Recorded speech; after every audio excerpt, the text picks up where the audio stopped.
Good morning. मैं आशुतोष आपका अपने परिवार रोजगार अभियान में स्वागत करता हूँ। दोस्तों, आज हम पढ़ेंगे अशोक के प्रमुख शिलालेख।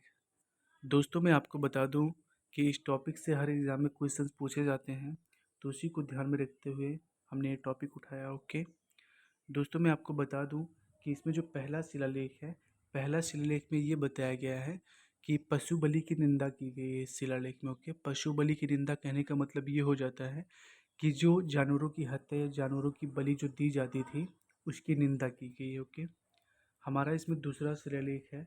दूसरा शिलालेख ये कहता है, इसमें अशोक ने मनुष्य एवं पशु दोनों की चिकित्सा व्यवस्था का उल्लेख किया है। कहने का मतलब ये है कि जो अशोक का ये दूसरा शिलालेख है, इसमें मनुष्य और पशु के चिकित्सा की व्यवस्था पूर्ण रूप से की गई। ओके, आप ये चीज़ ध्यान में रखेंगे।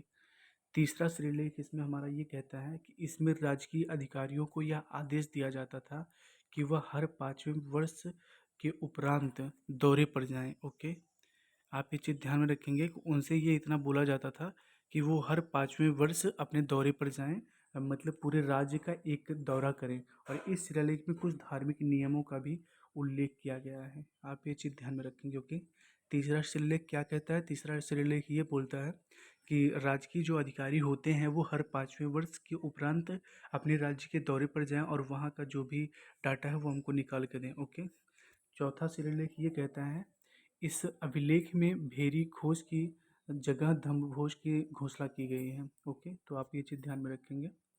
हमारा इसमें पांचवा शिलालेख ये कहता है, इस शिलालेख में धर्म महापात्रों की नियुक्ति के विषय में जानकारी मिलती है। ओके, अगर आपसे कोई पूछता है कि पांचवा शिलालेख क्या कहता है, तो इस शिलालेख में धर्म महापात्रों की नियुक्ति के विषय में जानकारी मिलती है। ओके, आप ये चीज़ ध्यान में रखेंगे। हमारा इसमें छठवां शिलालेख क्या कहता है?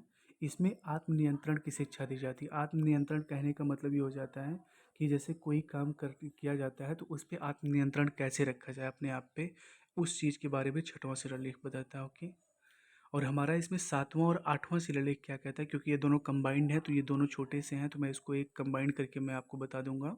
इसमें अशोक की तीर्थ यात्राओं का उल्लेख किया गया है। कहने का मतलब ये है, जो सातवां और आठवां शिलालेख है, इसमें अशोक ने जितनी भी तीर्थ यात्राएं की हैं उसका उल्लेख किया गया है प्रॉपर तरीके से। तो आप ये चीज़ ध्यान में रखेंगे, सातवां और आठवां शिलालेख अशोक के तीर्थ यात्रा से रिलेटेड है। ओके, आपसे एग्जाम में पूछा भी जाता है कि अशोक के तीर्थ यात्रा से कौन सा उनका शिलालेख मतलब रिलेटेड है, तो आप बोलेंगे वहाँ पे सातवां और आठवां। ओके, आप ये चीज़ ध्यान में रखेंगे। हमारा इसमें अगला आता है नौवां शिलालेख।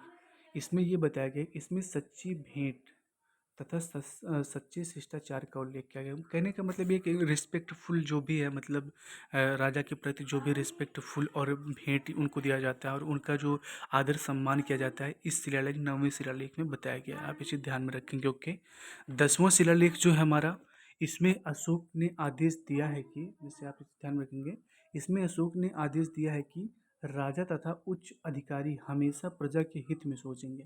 कहने का मतलब ये है कि जैसे आपको पता है कि एक कोई अगर एक राज्य है तो उसका एक राजा होता है, तो उसमें केवल ये होता है कि जो राजा और उसके जो भी मंत्री हैं, उसके प्रजा के हित में उनका सोचना जायज़ होता है। ठीक है, तो आप ये चीज़ ध्यान में रखें, क्योंकि जायज़ सी बात है कि अगर कोई भी राजा बनता है तो अपनी प्रजा के बारे में उसे सोचना ज़रूरी होता है। ठीक है, तो आप ये चीज़ ध्यान में रखिएगा। इसमें हमारा अगला आता है 11वां शिलालेख। 11वां शिलालेख, इसमें धम्म की व्याख्या की गई है। जो भी अशोक के 3 धम्म थे, बुद्धि, संघ संघ और धम्म, तो इसमें उसकी क्या कहते हैं, व्याख्या की गई। ओके, आप ये चीज़ ध्यान में रखेंगे। 11वां शिलालेख जो बताता है वो धम्म की व्याख्या के रूप में बताता है, आपको इतना केवल याद रखना है। ठीक है, हमारा इसमें अगला आता है 12वां शिलालेख। ओके, आप ये चीज़ ध्यान में रखेंगे। इसमें जो 12वां शिलालेख है वो ये बताता है कि इसमें स्त्री महापात्रों की नियुक्ति, कहने का मतलब ये है कि स्त्री महापात्रों की नियुक्ति की जाती है और सभी प्रकार के विचारों का सम्मान किया जाता है। ओके, जैसे स्त्री का जो भी सम्मान होता है, क्योंकि देखिए स्त्री अगर कोई भी अपना पक्ष रखती हैं तो उसमें उनका सम्मान किया जाता है। उनके महापात्रों की नियुक्ति मतलब स्त्री के, जो स्त्री की भी एक मतलब एक लाइन में उनके जो भी मंत्री हैं, जो भी उनके विचारों को सुना जाता है, तो उनके हर विचार का सम्मान किया जाता था 12वें शिलालेख में। ओके, आप ये चीज़ ध्यान में रखेंगे। 13वां शिलालेख ये बोलता है कि इसमें कलिंग युद्ध का वर्णन मोस्ट इंपॉर्टेंट है। मैं आपको बता दूं एग्ज़ाम में पूछा गया है कई बार, तो आप ये चीज़ ध्यान में रखेंगे। 13वें शिलालेख में कलिंग युद्ध का वर्णन किया गया था और अशोक के हृदय परिवर्तन की बात कही गई। इसमें पड़ोसी राजाओं का वर्णन भी हुआ है, ठीक है। मोस्ट इंपॉर्टेंट इसमें ये हो जाता है कि आपका जैसे 13वां शिलालेख जो है आपका, वो कलिंग युद्ध से रिलेटेड है और अशोक के जो मनोचित की भावनाएं थी उसको प्रदर्शित किया गया है। ओके, आप ये चीज़ ध्यान में रखेंगे। हमारा इसमें अगला आता है 14वां शिलालेख, जो लास्ट है हमारा। तो 14वां शिलालेख जो बताया गया है, इसमें अशोक ने जनता और को धार्मिक जीवन बिताने के लिए प्रेरित किया है। कहने का मतलब ये हो जाता है कि अशोक ने जैसे अपने खुद का जीवन बिताया था, आपको पता है कि काफ़ी धार्मिक प्रकृति के थे, तो वैसे ही जनता को भी प्रोत्साहित करते हैं कि वो एक धार्मिक जीवन व्यतीत करे। इस जीवन में जो भी वो मतलब व्यतीत करना चाहते हैं वो धार्मिक रूप से होना चाहिए। तो उसके लिए प्रोत्साहित किया गया है 14वें शिलालेख में। ओके दोस्तों, मैं आशा करता हूँ कि आपको ये वीडियो काफ़ी अच्छी लगी होगी। तो प्लीज़ चैनल को लाइक, सब्सक्राइब एंड शेयर करें। धन्यवाद।